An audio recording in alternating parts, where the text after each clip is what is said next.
And you're very welcome back. Now, my next guest shot to international fame in 2014 when her goal for Peamount United led to a nomination for the Puskas Awards. And on the night, she brushed shoulders with some of the best players in the world, from Lionel Messi to Cristiano Ronaldo. Today, she's a busy woman playing for both her country and Sunderland ladies. Please welcome Stephanie Roche to the show. Stephanie, it's great to meet you. I nearly hugged you in the corridor because you are really exciting to everybody in Ireland, not just to women, but I mean, you really did shoot to fame. What do you think about when you look back to that time? So first of all, thank you very much. It's nice to hear that. Yeah. Yeah, it was a crazy time, I think, for myself, because obviously I'd been playing for Peamount and I'm playing for Ireland for the women's senior team now 10 years this year, which makes me sound very old. But I've been playing football for a long time and I kind of have played under the radar, I suppose. Nobody really knew a lot about me or really women's football in Ireland. So what happened that year kind of gave me the chance to try and put women's football in the spotlight, and particularly here in Ireland, but also all over the world. I mean, I was on some like Sky Sports in England and things like that, which I'd never thought would ever happen. So it was just, as I said, a great platform for me to be able to put myself on and try strive from there.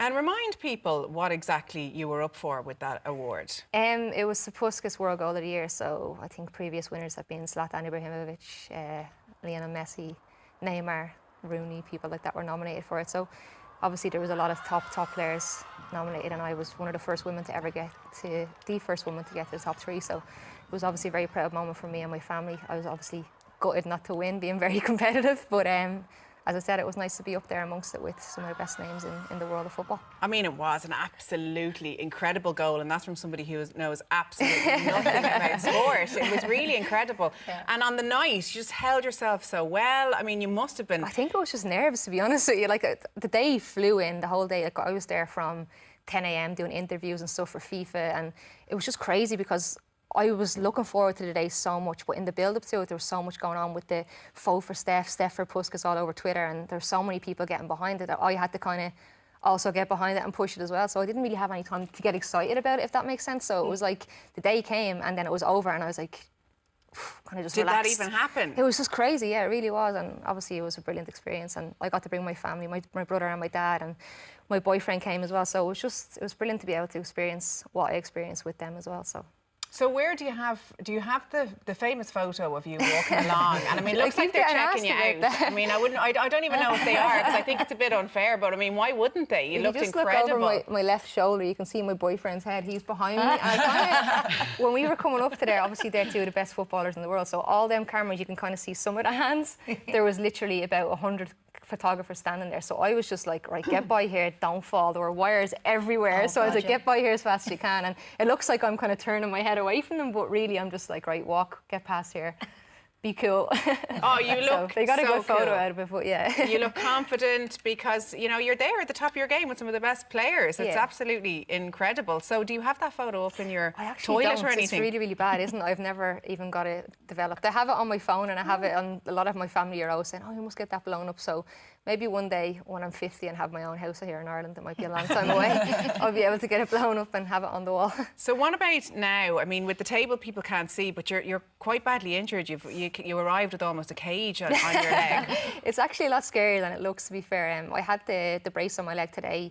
I had an arthroscopy 2 weeks ago now on my knee. I broke my leg playing for Ireland, actually in the first qualifying game, which was disappointing because I've missed the last two qualifiers, but I'm still supporting the girls. I've had a lot of support from Colin Bell, the manager, and particularly some of the girls within the team are always texting me and keeping me involved because, I mean, I've been around the squad a long time, and it's disappointing not to be there and be in with the team. But as I said, I've been involved in the best way I can, and I'm just looking forward to getting myself back fit and back on the pitch. Because you still go to all the matches, you stay in the hotel with the girls, you're very much involved. Yeah, Colin always invites me in. The last two games we've played in the qualifiers, I was invited into the hotel and through a few of the team meetings, which is nice because it makes you feel part of it still. And as I said, I've been around the team a long time, and it's kind of almost all I know, if that makes sense. So to be able to be around the girls is great. And as I said, I'm here lucky enough to be still in Ireland to be able to go to the qualifiers, and I urge people to get out to the game. It's on Friday night at 5 o'clock against Slovakia, and then Tuesday we play the European champions Holland. So it's going to be 2 really big games for us. So what do you think are our chances of qualifying? Especially in a way, it's almost good for you to sit out. I know it's better for you to be on the pitch, but you can really watch the team the way you can't when you're in the game. Yeah, I watched the game against Holland, and I actually was probably more nervous watching that game than I've ever been playing the game.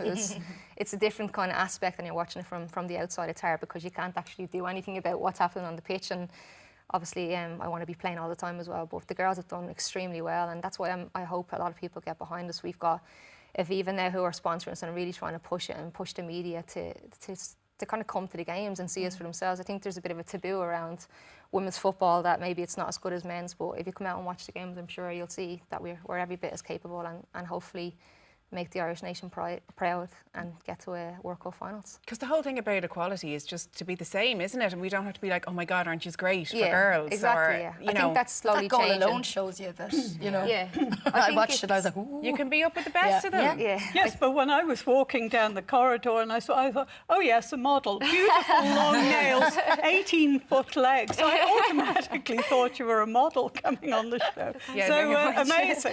amazing. Absolutely. But I mean, I hear it often, you know, through work, whether it's a female comedian or something, that people are like, what's it like to be a female comedian, and what's it like? I mean, you just want to be a footballer, not a ladies footballer or a girls footballer, just a footballer. I think since I started, as I said, I've been playing for the Irish women's team since 2008. I made my debut, and I think public perception has definitely changed on it. I think more and more men, particularly for me, I go out and watch matches all the time, and I remember years ago, if you made any sort of comment towards the game, you'd kind of get like a little, like, she doesn't know what she's talking about. But more and more men, I think, listen to women's opinion on the games. I mean, I have followers on Twitter. I'm a big Man United fan, and I watch the games and I criticise the players as well a little bit. But I get a lot of backing and a lot of people who respect my opinion, which I think 10 years ago probably wouldn't have happened. It would have been like, oh, what does she know? She doesn't have a clue. Now, don't get me wrong, you still get the odds ignorant person who tries to get sly digs at it. But I do think public perception, as I said, is changing, and hopefully female football and female sports stars will get more respect in the next few years. And the Puskas Award was definitely huge for that, because everybody just had to kind of bow down to your brilliance and then listen to what you had to say.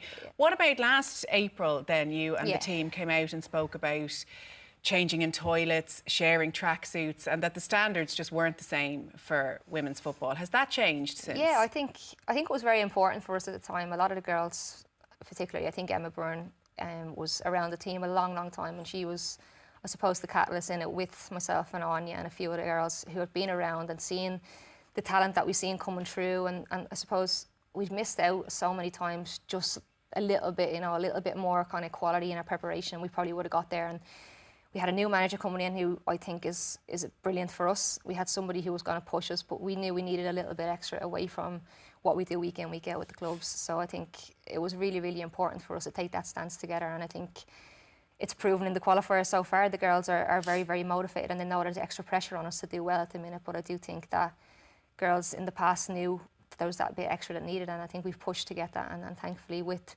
as I said before, the likes of Aviva coming on as sponsors, I think that's definitely going to give us a little bit more funding. It's going to give us a little bit more of a push, and hopefully in the next few years, as I said, we'll get to major tournaments, and we'll have, I mean, I've been to the Euros to watch the men's team. I've seen the support that Irish sports get, so why can't they give it to the women as well? And as I said, hopefully we can get that if we start proving ourselves on the pitch. Brilliant. Well, look, we're behind you all the way. I hope you get back to fitness and much. back on that pitch as soon as possible, and maybe qualify, absolutely, to give you that chance. Absolute pleasure. Thank you. Right, it's time for a quick break, but when we come back, it's Travel Tuesday, and we're looking at holidays that will keep you active. Do they go together? Join us in 3.